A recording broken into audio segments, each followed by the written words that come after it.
So I've been out to the garden this morning and I have gotten my breakfast, my lunch, and my dinner. Can't ask more from your garden than that.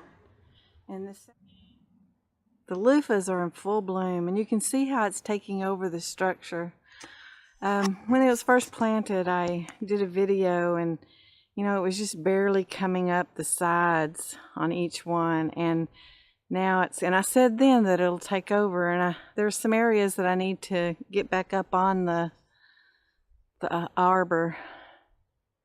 But the butterflies are up there, the bees are up there, just doing their jobs, pollinating those flowers. You can see that tiny little one hanging up there. And it'll grow to be this thing, this massive thing. And they make great loofahs. I am still using some that I got out last year.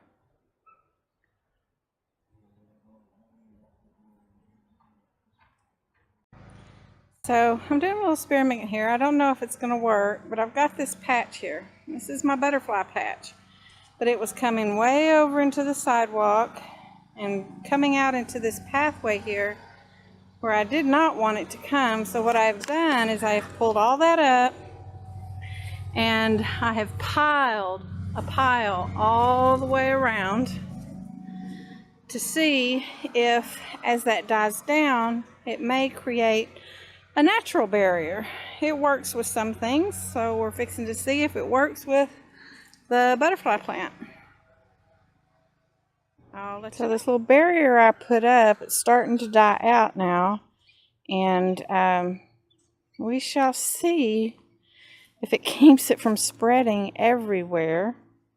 It's not a hard thing to control.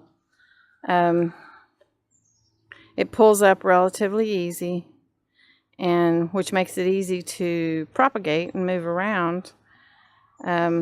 Butterflies are flying around this morning. I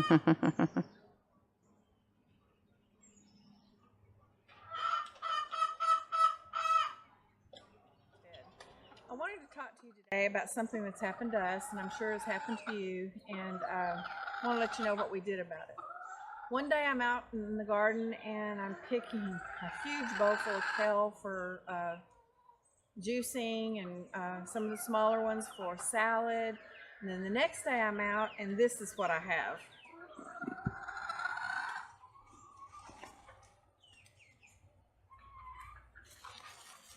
And it's all through the garden.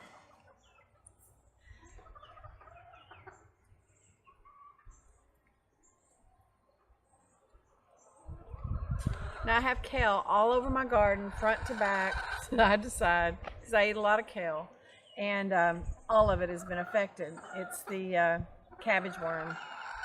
And so what we did was Stan came out and he sprayed with neem oil and Dr. Bronner's soap, sprayed it heavy, heavy, heavy, top, underneath, the ground, sprayed it heavy, heavy. The next day I didn't see it. So today I'm going to come out, and all I'm going to do is strip off all but the top part. I'm going to leave the top part because you don't want to do it too much. And so I'm just going to come out, strip it down, and it will put back out. Now after I get it stripped down, we're going to spray it again just to make sure we've got everything.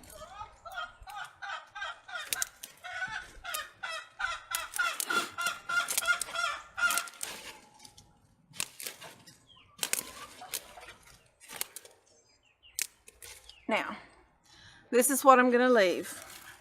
I'm going to do this to every one of the plants. And get that off. Got some pups coming up. And I'm going to take the greens to my chickens. And they're going to be very happy with the greens. So, very happy, very healthy. So this is where we discovered the worms. And these plants... Well, this one we had to trim back so much that it's kind of getting covered up by the squash. but it does seem to be doing okay. And again, no signs of the worms. These over here are smaller ones, and we had to trim them back pretty drastic. But all seems to be surviving. You know, pineapple sage has the prettiest blooms on it when it blooms. And this time of year, we really need to focus on some of these things that bloom late because our pollinators depend on them. So give that a thought in your garden. What can you plant that does the late blooming? And that's pineapple sage. In the fall is when it really blooms, and it has beautiful red blooms. And the pollinators need them. So have a nice weekend. Short little video, but I just wanted to show you there are things that happen on the homestead. There's things that happen in your garden that you